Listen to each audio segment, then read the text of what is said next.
समझ आ रहा है ना। और उसी दिन उन्हें वहां से भेज दिया। और उनने क्या सोचा, अब ये तीसरा सूक्ति वाक्य याद रखने के लिए, तीसरा, समझ आ रहा है, इस पूरे कथानक में 3 सूक्ति वाक्य आए हैं, बहुत अच्छे हैं। गुरु वैणम अलंघनिज्जम, गुरु वैणम अलंघनिज्जम, गुरु वचन अलंघनीय है। हाँ, गुरु वचनों का उल्लंघन नहीं करना चाहिए, ऐसा सोच करके अंकुलेश्वरे वर्षा कालो कहो। अब 4 दिन तो बचे ही थे, तो अंकलेश्वर है, समझ आ रहा है। हम भी गए हैं वहाँ, अंकलेश्वर में भी मुझे ध्यान है। मतलब जब ब्रह्मचारी वस्तामाचासी के साथ में गए थे तो एक नीचे तहखाना है, उसमें 2 मतलब आदिनाथ भगवान की किसी की बड़ी कसौटी के पाषाण की बड़ी अच्छी सुंदर काले रंग की प्रतिमाएं हैं, समझ आ रहा है ना। हाँ, वो अंकलेश्वर स्थान अभी भी है, भरूच जिले में है, तो बड़ा अच्छा।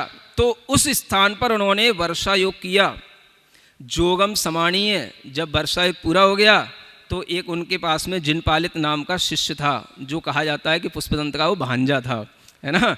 उस जिनपालित को देख करके पुष्पदंत आर्यो वनवासी विषयम गदो, पुष्पदंत आचार्य तो उसे लेकर के वनवासी विषय में चले गए। माने एक वनवासी देश है, ये उत्तर कर्नाटक में माना जाता है, उत्तर कर्नाटक का प्राचीन नाम है, कदम्ब वंश के राजाओं का ये स्थान रहा है, तो वहाँ पर ये चले गए।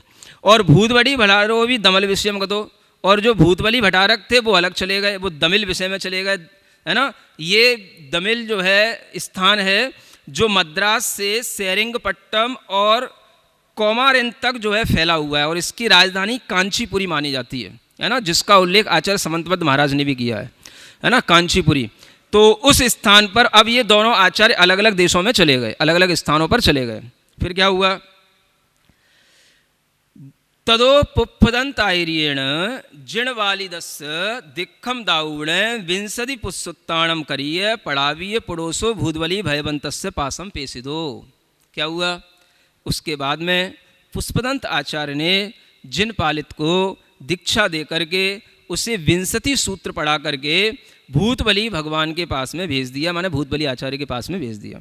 भूतबली भयवदा जिणवालिद पासे दिट्ट विंशति सूत्रेण अप्पाउति, है ना। भूतबली आचार्य ने देखा कि ये जिनपालित जो है, जो सूत्र की रचना जो पुष्पदंत आचार्य ने की है, उनसे लेकर के जो आए हैं, तो उन पुष्पदंत आचार्य की उम्र कम है, ऐसा जानकर के उन्होंने देखा कि ये जो महाकर्म प्रकृति पाहुड़ है इसका विच्छेद हो जाएगा, ऐसी बुद्धि उनमें उत्पन्न हुई। तो उन्होंने क्या किया, ग्रंथ रचना प्रारंभ की।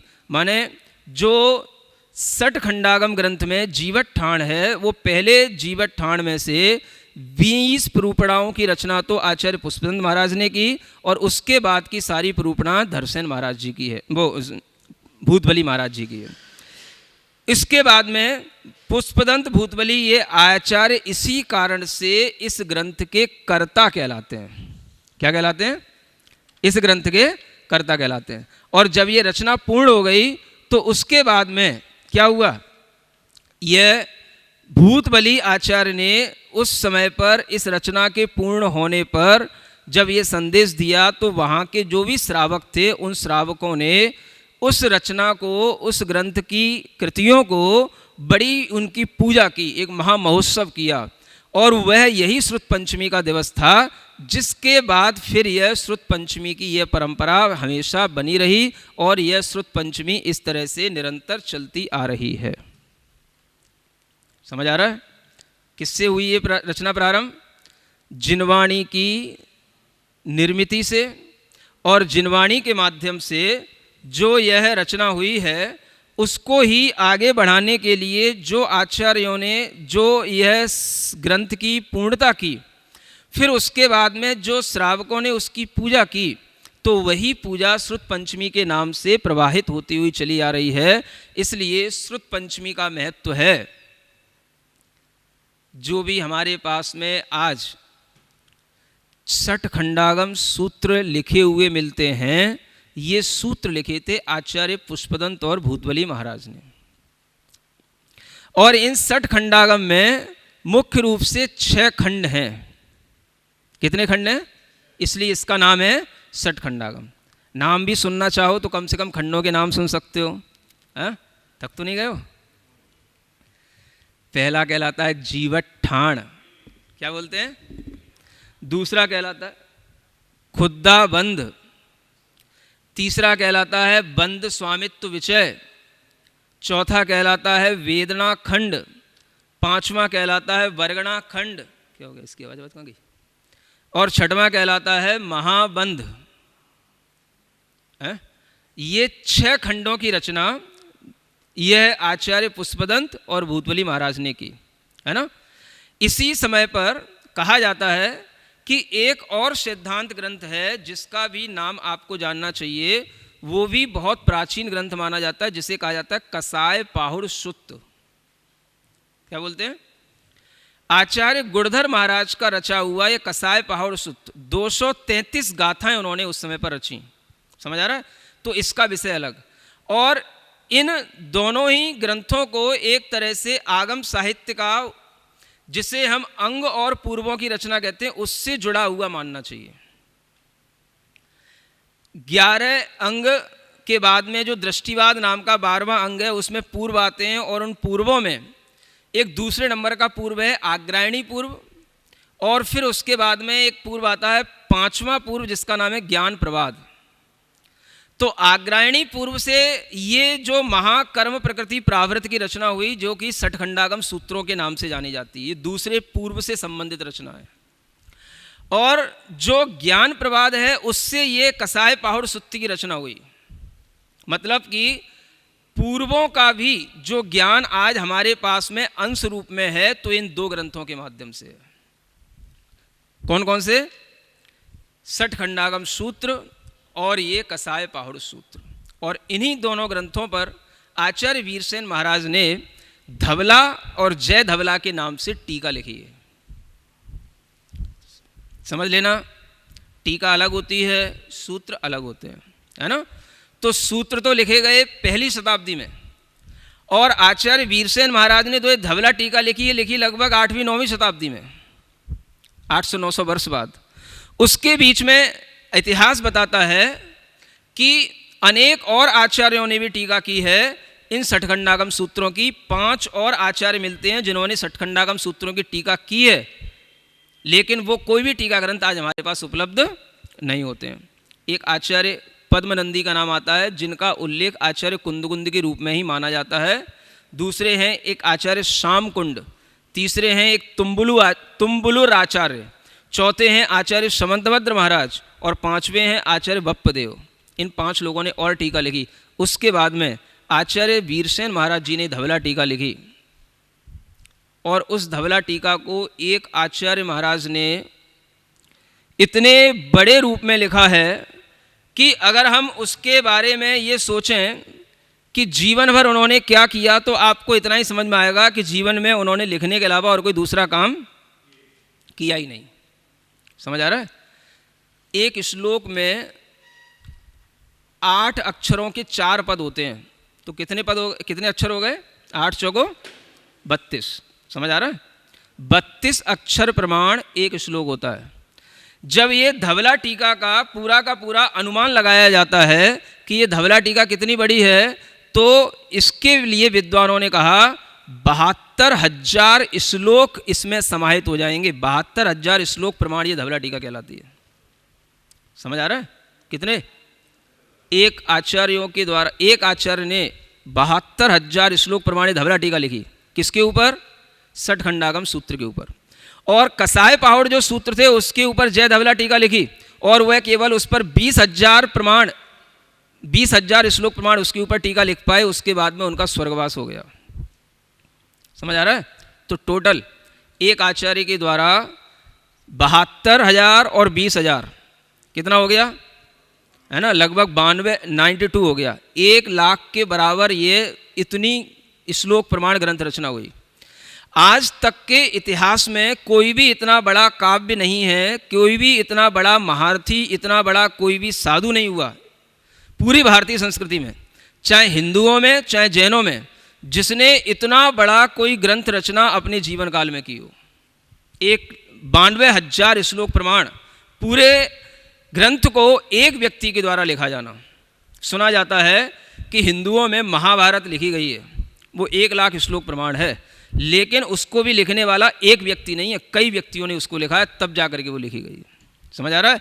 इस दृष्टि से आप देखोगे तो वीरसेन आचार्य अपने आप में एक बहुत बड़े आचार्य हुए। उन्हीं के शिष्य हुए आचार्य जिनसेन महाराज, जिन्होंने आदि पुराण इत्यादि ग्रंथों की रचना की, और बाकी की जो कसाय पाहुड़ की जय धवला टीका थी, उस टीका की पूर्ति भी उन्हीं आचार्य ने की। तो उन आचार्य ने अपने गुरु आचार्य वीरसेन महाराज को बड़े अच्छे शब्दों में स्मरण किया है आदि पुराण में। आचार्य वीरसेन की लेखनी धवला टीका को पढ़ करके विद्वान उन्हें कलिकाल सर्वज्ञ के नाम से कहते हैं। क्या समझ आ रहा है? सर्वज्ञ की भाषा को समझना, सर्वज्ञ की भाषा पर लेखनी चलाना, अनंत अनंत का जो गणित होता है, जितनी भी अनंत में जो लॉगरिथम होती है, वो सारी की सारी गणना उस धवला टीका में हमें उपलब्ध होती है। और वह सब कुछ उन्होंने जब किया तो वह एक बहुत बड़े आचार्य के रूप में आचार्य जिनसेन महाराज ने तो उन्हें वर्तमान में श्रुत केवली और प्रज्ञा श्रवण की उपाधि दी। क्यों दी? क्योंकि उनके वचनों के आगे कोई भी और व्यक्ति के वचन समर्थ नहीं हो सकते, और इस कारण से वह इतने ज़्यादा पूजित हुए।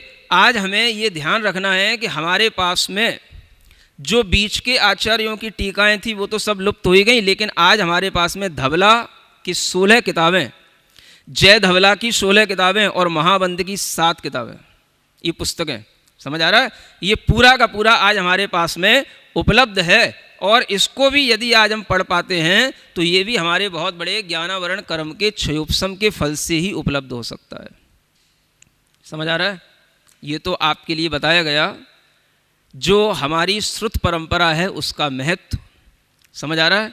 प्राकृत भाषा का महत्व भी इसीलिए है क्योंकि ये सारे के सारे ग्रंथों की रचना प्राकृत भाषा में हुई है, इसलिए प्राकृत का महत्व है। और अगर हम इस प्राकृत के विशेष महत्व को जानना चाहते हैं तो आज का यह दिवस भी हम प्राकृत दिवस के रूप में मनाते हैं, क्योंकि हर भाषा का अपना अपना एक दिवस है।